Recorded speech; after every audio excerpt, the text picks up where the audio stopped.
El conflicto de los siglos, capítulo 21, un gran despertar religioso, parte 5. Los escritos de Bengel se propagaron por toda la cristiandad. Sus opiniones acerca de la profecía fueron adoptadas en forma bastante general en su propio estado de Württemberg y hasta cierto punto en otras partes de Alemania. El movimiento continuó después de su muerte, y el mensaje del advenimiento se dejó oír en Alemania, al mismo tiempo que estaba llamando la atención en otros países. Desde fecha temprana, algunos de los creyentes fueron a Rusia y formaron allí colonias, y la fe de la próxima venida de Cristo está aún viva entre las iglesias alemanas de aquel país. La luz brilló también en Francia y en Suiza, en Ginebra, donde Farel y Calvino propagaron las verdades de la Reforma.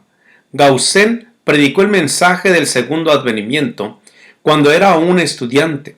Gaussen había conocido el espíritu racionalista que dominaba en toda Europa hacia fines del siglo XVIII y principios del XIX. Y cuando entró en el ministerio, no sólo ignoraba lo que era la fe verdadera, sino que se sentía inclinado al escepticismo. En su juventud se había interesado en el estudio de las profecías. Después de haber leído la historia antigua de Rollin, su atención fue atraída al segundo capítulo de Daniel, y le sorprendió la maravillosa exactitud con que se había cumplido la profecía.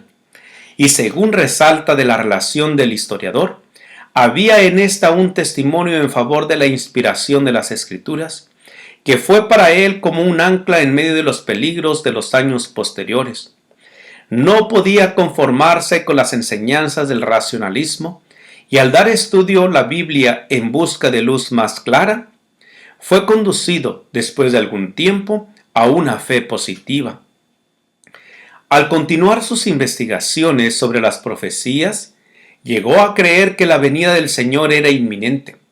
Impresionado por la solemnidad e importancia de esta gran verdad, deseó presentarla al pueblo, pero la creencia popular de que las profecías de Daniel son misterios y no pueden ser entendidas, le resultó obstáculo serio.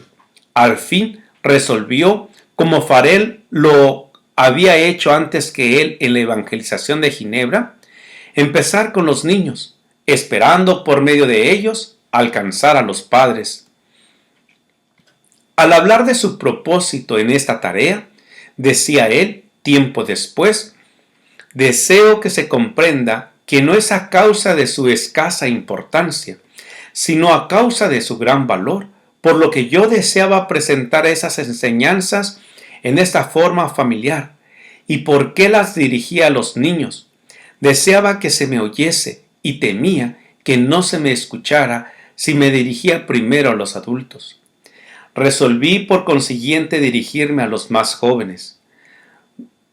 Reúno pues una asistencia de niños. Si ésta aumenta, si se ve que los niños escuchan, que están contentos e interesados, que comprenden el tema y saben exponerlo, estoy seguro de tener pronto otro círculo de oyentes, y a su vez los adultos verán que vale la pena sentarse y estudiar. Y si se gana la causa, el esfuerzo fue recompensado. Al dirigirse a los niños, tuvo el gusto de ver acudir a la reunión a personas mayores. Las galerías de su iglesia se llenaban de oyentes atentos. Entre ellos había hombres de posición y saber, así como extranjeros y otras personas que estaban de paso en Ginebra. Y así el mensaje era llevado a otras partes. Animado por el éxito, Gaussen publicó sus lecciones con la esperanza de promover el estudio de los libros proféticos en las iglesias de los pueblos que hablaban francés. Publicar las lecciones dadas a los niños, dice Gaussen, equivale a decir a los adultos que hartas veces descuidan la lectura de dichos libros sobre pretexto de que son obscuros. ¿Cómo pueden serlo? Cuando vuestros niños las entienden. Tenía un gran deseo, agrega, de popularizar el conocimiento de las profecías entre nuestros rebaños, en cuanto fuera posible. En realidad, no hay estudio que parezca responder mejor a las necesidades de la época. Por medio de él debemos prepararnos para la tribulación cercana y velar y esperar a Jesucristo.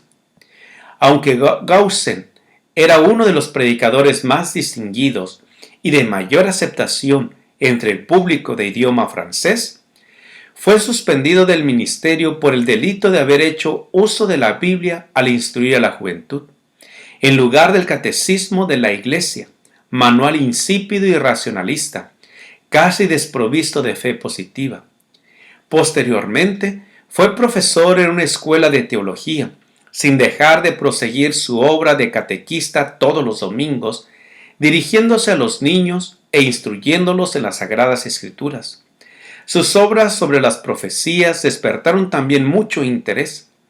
Desde la cátedra, desde las columnas de la prensa y por medio de su ocupación favorita como maestro de los niños, siguió aún muchos años ejerciendo extensa influencia y llamando la atención de muchos hacia el estudio de las profecías que enseñaban que la venida del Señor se acercaba. Gracias por escuchar este audio. Te invito a compartirlo y escuchar el siguiente capítulo. Te invito a suscribirte a mi canal de YouTube, Juan Manuel Flores Espinosa. Jehová te bendiga y te guarde. Jehová haga resplandecer su rostro sobre ti y te dé paz.